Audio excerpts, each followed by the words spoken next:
It's good. Is it? Okay, cool. You ready? We're going to do this all Yeah, in ready, let's one go. take. Look at this.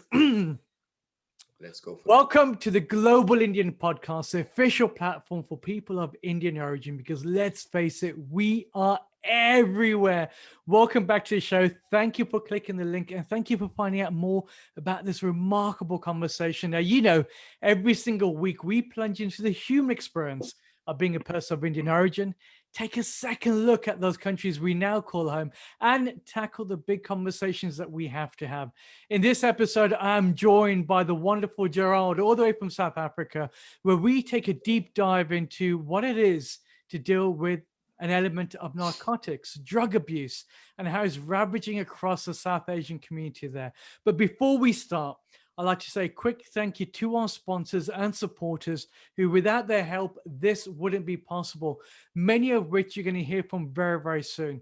I thoroughly hope you enjoy this session and, more importantly, take away the deeper meanings behind these podcasts, because with your help, we are building the world's first living encyclopedia.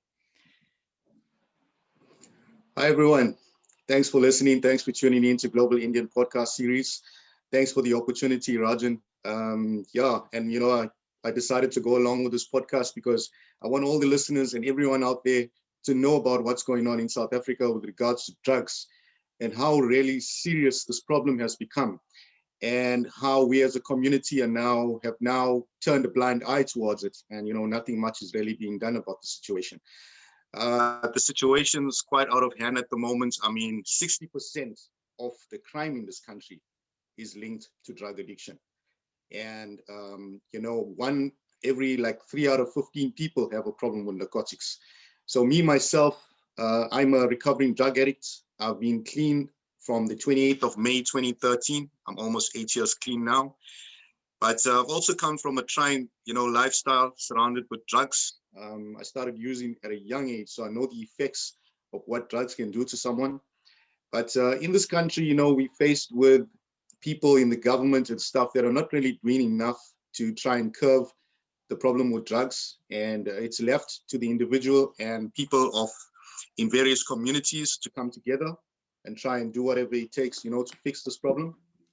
And I feel by me doing this podcast, I can get more info out there and, to some of the listeners, to let them know about the seriousness of this, because it's affecting everyone. And most of the people that it's affecting, is amongst our Indian origin community. And we have a lot of misconceptions, as an Indian community, where we believe that, we should not talk about this problem. This problem shouldn't be spoken about publicly. And we kind of keep this problem within closed doors. And I'm here, just to let people know that this is the wrong way of looking at things. And, the misconceptions that it's some kind of a witchcrafted thing, or it's some kind of, a spiritual problem where prayer will fix it and all kinds of other things will fix. I've tried everything out there.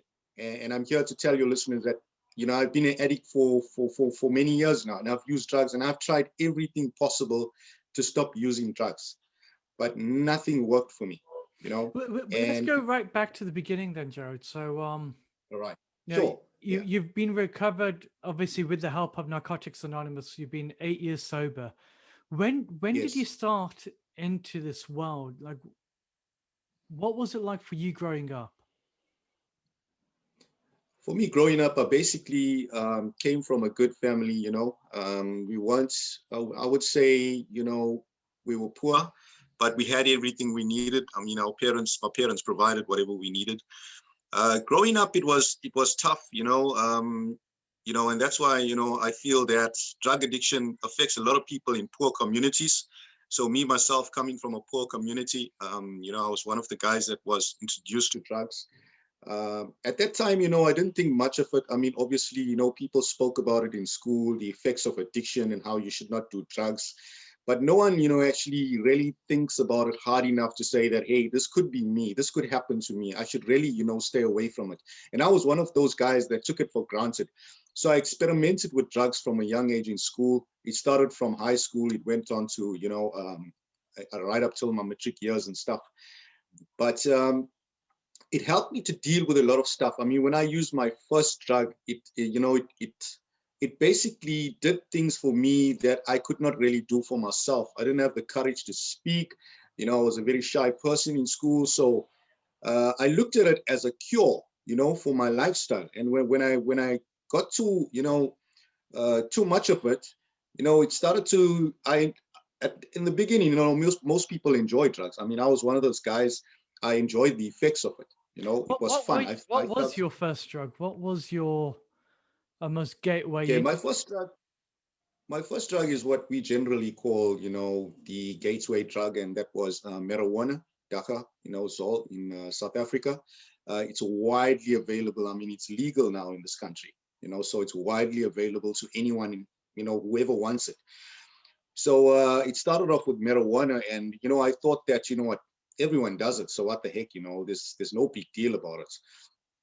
But I didn't realize at that point in time that, you know, eventually, you know, for an addict, and when you become an addict, one drug always leads to another until eventually, you know, you go on to harder drugs. So it started from marijuana. Eventually, it went on to mandrax. And from the smoking drugs, you know, it led to taking the pill form drugs, which was like ecstasy and stuff, which was in nightclubs and stuff like that. And it was still, I still felt it was a bit controlled because we would only do it on weekends whenever we could go into a club. But we started using it more frequently, you know, in our homes and stuff, at house parties and stuff. So it started to become progressive. And at that stage in my life, I didn't realize how progressive drugs really were. And it is a progressive disease. And I didn't even know about the disease concept back then, but only now I found out that, you know, quite a couple of years back, that drug addiction is actually a disease. You know, it's medically proven as a disease. And I only found that out because when I really got deep into it, I couldn't stop no matter how hard I tried. I tried to put down the drug so many times on my own will, but for some reason, I couldn't succeed. You know, it was a painful time in my life because, well, you know, when I finally you know, got addicted to crack cocaine, I think that was a stage in my life where everything just fell apart, because now I had found and I came across a drug that was so addictive, that was so cunning and so powerful that I would do anything for it, anything. You know, I would rob my loved ones, I would steal from them. I'd have no conscience whatsoever. I just became this person that I never thought I would become, you know, this evil person that walked around, just whoever came across me, you know, lost something. You know, it was a painful time. I mean, and most of the time, my family and my loved ones had to deal with all of this. You know, I put them through a lot of stress. You know, it was a trying time. You know, my parents were earning money to provide, you know, food for us. And I didn't really care what the money was for. I would steal it just to support my habit, you know. Wow. So then, Yeah. what was that moment? How bad did it get then? How bad is bad that you're discussing? You know, it really got bad, Rajan, to an extent where I was kicked out of home. My family couldn't tolerate me no more. I mean, they did their best. I mean, you know, they tried their best. They tried so many ways to help me. I mean, I came from a Christian home, and they would call pastors from all over the country that used to come to South Africa, powerful people, you know, of God. And they would come and pray for me, and, you know, all kinds of things, and try and cast out demons and all kinds of things, because obviously I don't blame them. You know, my parents didn't know what this was all about. They thought it was some spiritual problem that I was faced with. So they would invite all these people and try and help me. They tried to put me into a rehabilitation center, but I wasn't ready for it at that point in time in my life. So I didn't really commit to it. So I came out, I wasted all their money, you know, and I came out and I carried on using, and they didn't know what to do. I mean, they were baffled themselves, just like me. I was so baffled at why I couldn't stop. They were baffled as well why I couldn't stop, you know. And it was a really trying time because I gave my family a lot of, you know, pain and grief, because I robbed them of their peace and their joy. They were too afraid to go anywhere and leave the house unattended to, because they were afraid I was going to steal something, you know. And it was a very, very painful time. I remember my siblings, you know, I could see the tears in their eyes whenever I walked home. To see me in that state, you know, it wasn't good to see me in that state, because I became a totally different person. They had lost a brother. You know, my parents had lost their son. Although they were seeing me physically, but they could see I wasn't the same person. I wasn't their son. So they didn't know who I was. I was some kind of a stranger just walking in at home, and just for a bed to sleep at night and a plate of food. That's basically what it was. And as time went by, I started to get involved with the law. I would get caught for drug possession and all kinds of petty crime. There were numerous times where I was locked up, and I was in prison. I never thought I would be a person to be sitting behind bars, in prison. But here I was sitting in jail for the whole weekend and thinking about, how did I end up here? How did I end up living this life that has now brought me into a prison cell? And I used to ask myself all these questions whenever I was alone in these prison cells, between these walls, because it really troubled me. And it reached a stage where I would go down on my knees and I would plead with God, and I'd say, God, if you really exist, why do I have to go through this? Why do I have to suffer the way that I'm suffering, while everyone out there is living a normal life? Everyone out there wakes up in the morning, goes to work, does their normal things. But here I am, when I wake up in the morning, the first thing I'm thinking about is a drug, because the cravings is so strong and so intense that I can't resist myself, And that was a really, really painful time in my life, because I reached a place in my life where my life was going nowhere. I just reached a dead end. I couldn't go any further. I couldn't succeed at anything. Anything that I tried, any job that I started, I couldn't complete. What was that moment of change for you then? What happened? The moment of change for me was, it was a series of events that took place. So all of these events combined, when I finally got kicked out of home, and I had nowhere to go, and it was either sleep on the streets, or go to a relative's place and explain them what my problem is. And a relative took me in, and they tried to keep me, and they tried to help me out. But when they really saw how bad my problem was, because they caught me using in their toilets, and they didn't like that, because they had kids and stuff. And obviously, no one wants to put up with that stuff. And I was kicked out of there. I was kicked out of there, and I had nowhere to go again.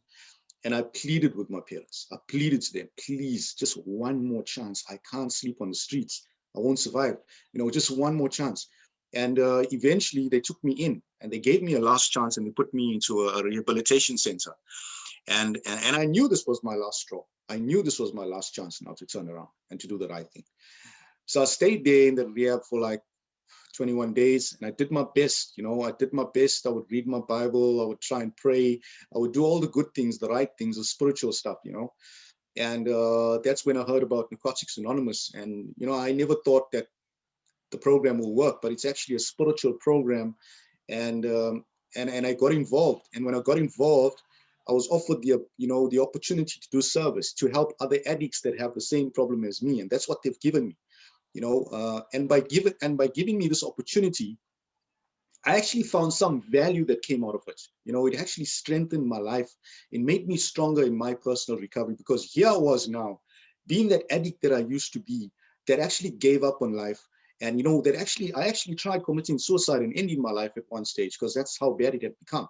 And here I was now given an opportunity to help other people, other addicts that have gone through the same pain and problems as me.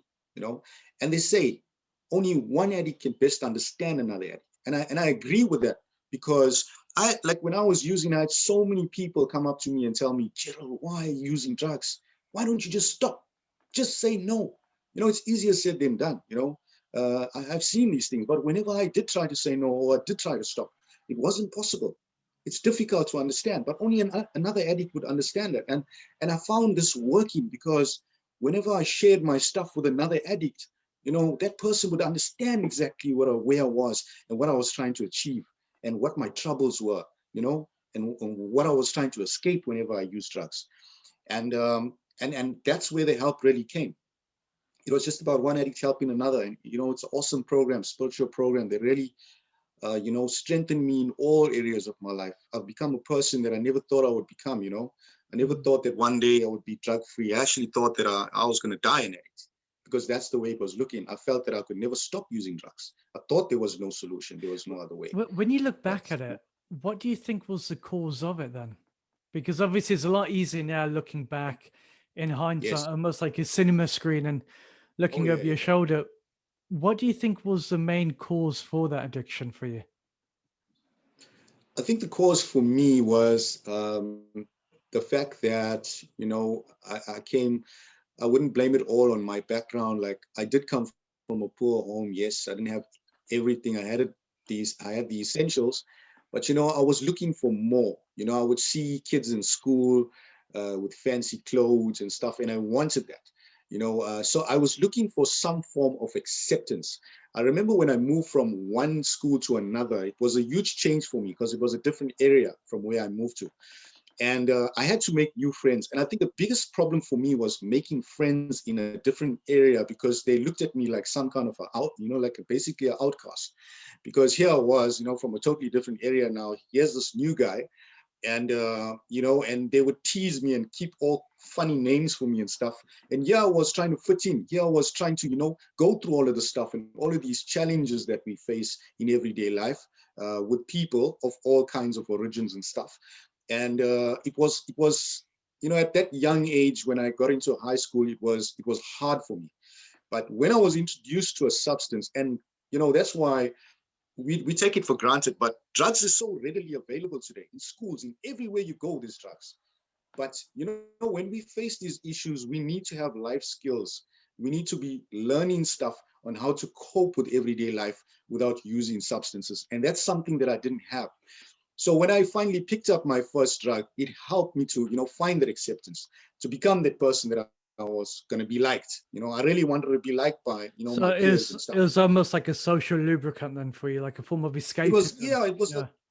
That's exactly what it does. Yes, it was a social lubricant, and it helped me to, become more sociable, and to come out of myself and to be happy with who I was, and to find that confidence, in myself, because I had a very low self-esteem problem. That was one of my issues. And whenever I took drugs, I felt good about myself. I felt I could do anything, you know. But I didn't know that eventually one day, I would become an addict. I didn't realize how What do you bad think is drugs the, really I was gonna say, were. what do you think is the biggest misconception that people have about drug abuse? Because did your parents know that it was drugs at the beginning, or did they just think, you're going through a crisis or an issue at school or college or university? Like, what was the misconceptions people had? Well, at that time, the misconception was, like you said, my parents at that stage, they didn't really know what I was going through. So they thought it was, stress. It was school-related stress, which it was. But, that's what led me into using drugs. And I think some of the misconceptions is that, especially when you're in your teenage years, we take it for granted and we feel, now, he's a teenager now. He tends to isolate, lock himself up in the room and stuff. And I was one of those persons, but that wasn't the reason why I locked myself up in the room. I locked myself up in the room so I could use and no one could see what I was doing. So I lived a very private life. And whenever I got home, I wouldn't share anything about, my challenges in the day and stuff that happened in school. Always kept things inside. And that was my biggest issue, I think. And I think the misconception about that day is that, a lot of parents and a lot of people think that, you know, uh, they go into a state of denial and they don't want to believe that, hey, maybe my child does have a drug problem. Because my parents were in denial for a long time and the evidence was there, but they chose not to really dig into it. They were in denial, strong denial. I was also in denial. I reached a stage where I was in denial, believing that I was an addict. I thought, nah, I'm just okay. I can control this thing. I can handle this thing. I can put it down whenever I wanted to. But when it reached the time where I really wanted to, I couldn't.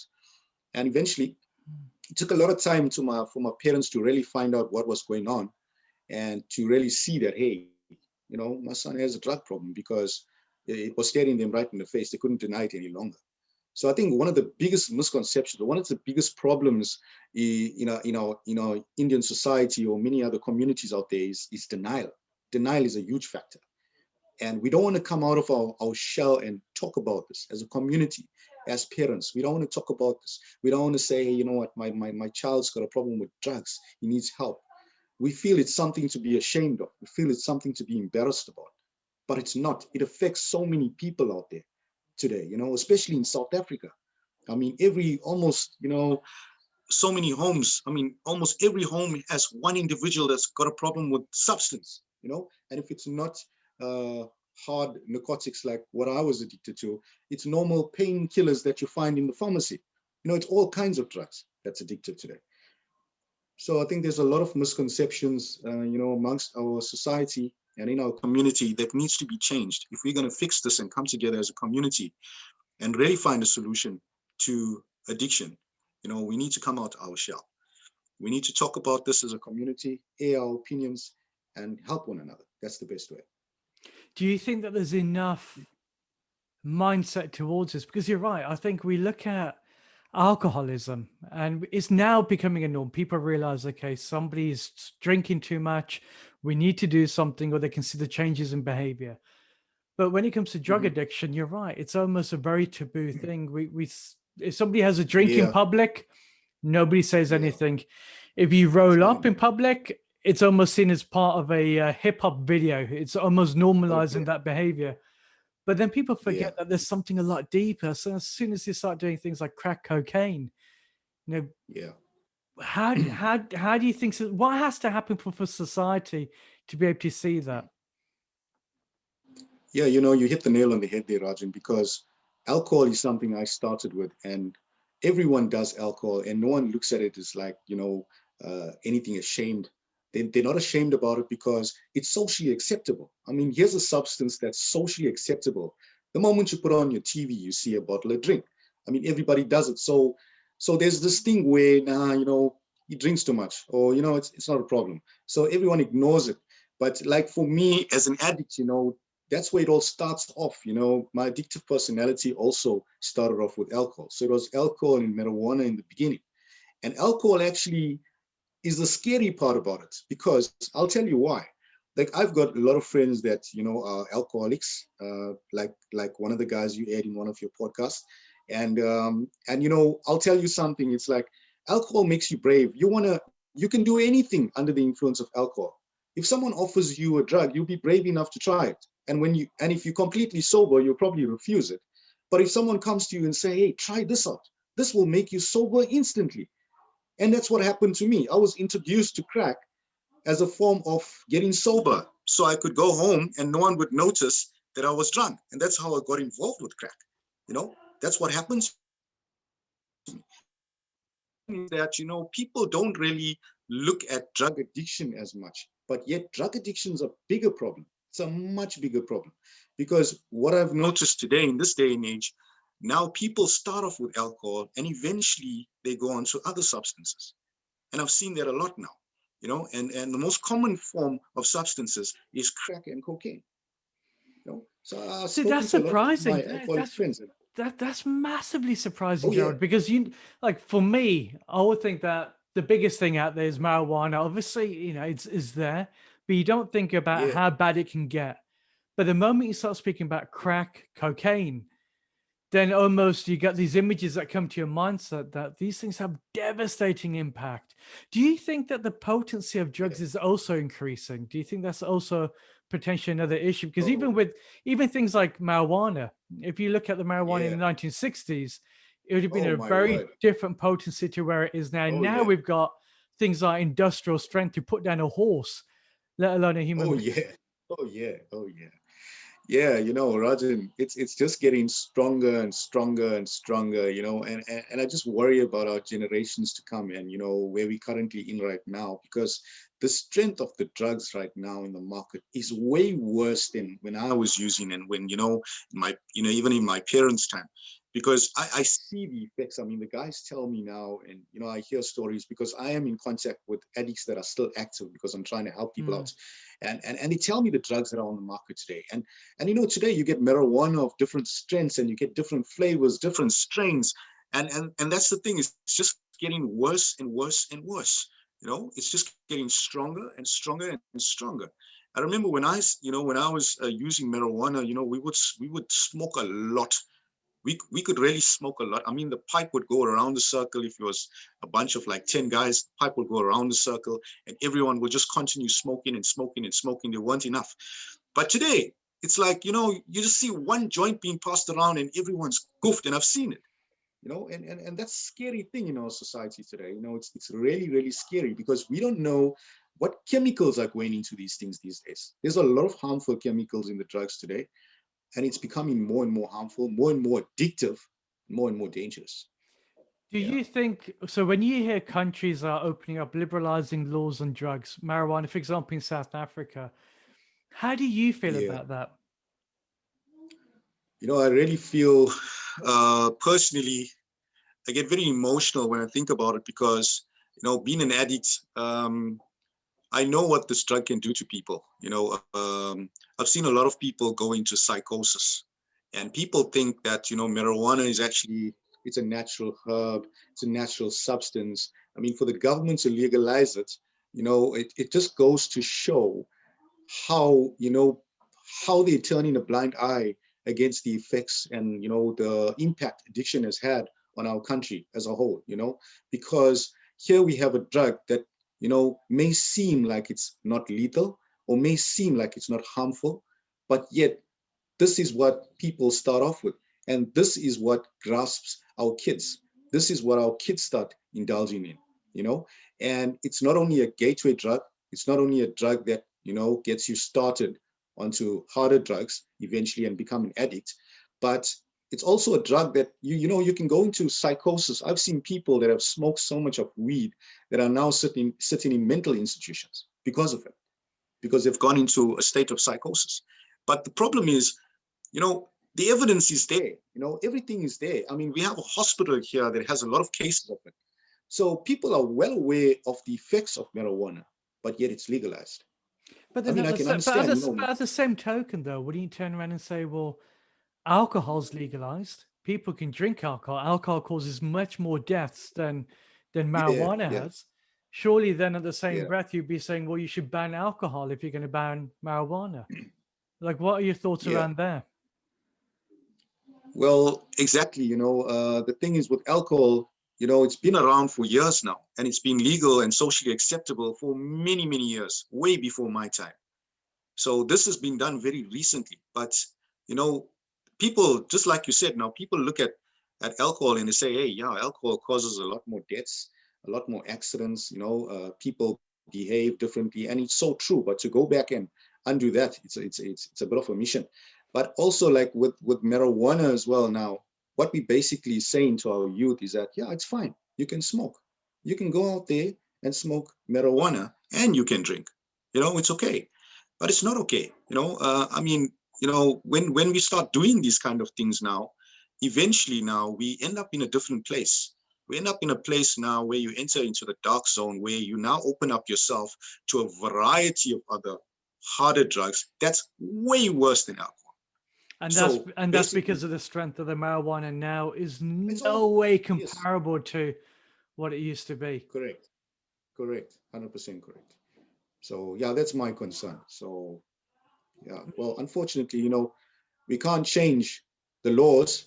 Maybe we don't have the power to change the laws or whatever the case is, but we can come together and educate ourselves and educate our community about the effects of these drugs and to try and, bring more awareness out there. And that's what I've been trying to do. And, that's why I've been doing a lot of service in wherever I am and, trying to reach out to addicts and families and, trying to teach them and educate them about But the effects of drugs. what is the difficulty on your side? Because I know we spoke off air a while back, and you said some of Yeah. your biggest issues is that you've dealt with addicts who have ended up committing suicide after a Oh, yeah. while.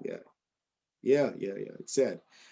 Yeah, so you help. I've had an opportunity to help a few people out, and and I've gotten quite close to them, and they've joined our program. They've stayed clean for a while, and in that short period of time, they managed to get back to their normal lifestyle where they get a job, they start working, their marriages get fixed, and you start seeing them grow, and you start seeing them, becoming better people.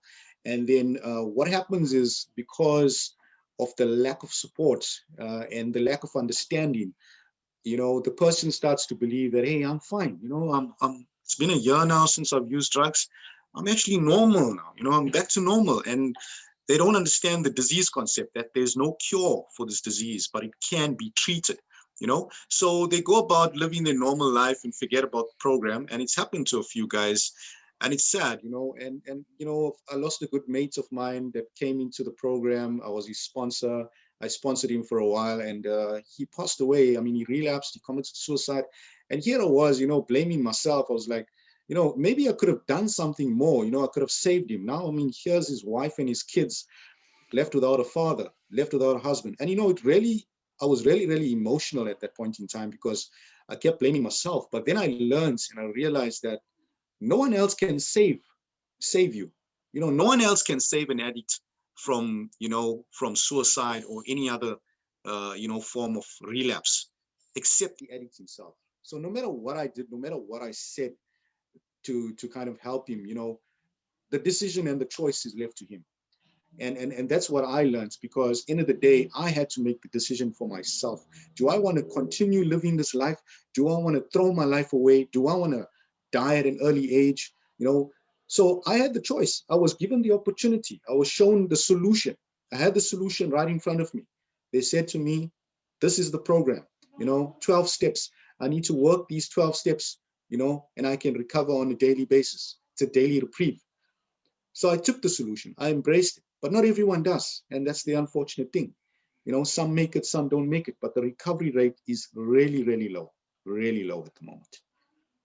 Good. Well, And I that's think it. that's a sobering note to end this on. Gerald, thank you very much for coming, and thank you for being very open about this as well. You're welcome, bro. Is there any final remarks that you'd like to leave the audience with? Yeah, I'd just like to say to the audience, thank you for listening. And also, you know, if you do have a problem with drugs like I did, or if you know anyone in your family that has a problem with drugs, don't give up. There's still hope out there. There's lots of help out there. The important thing is you reach out, try and get as much information as you can, try and learn more about addiction, and try and understand it. If you want to help someone that has the problem, try to get rid of all these misconceptions that we all have, you know, and look at the problem as any other disease out there, like cancer and diabetes and all of that, because there is treatments, you know, there's no cure, but you can recover from it. It's a daily reprieve. I mean, look at me, I'm almost 8 years clean now. There's people that's longer than me, that's 20 years, like 30 years clean. It's amazing. I mean, it's a worldwide fellowship. I mean, you know, and it's a spiritual, you know, you come here with a God of your own understanding. It's a spiritual program. We have Muslims, we have, you know, Tamil, Hindi people, Christian people, all types of religions. And it's, you know, you just come here with a God of your own understanding, spiritual program, and just work the 12 steps. Yeah. Good on you.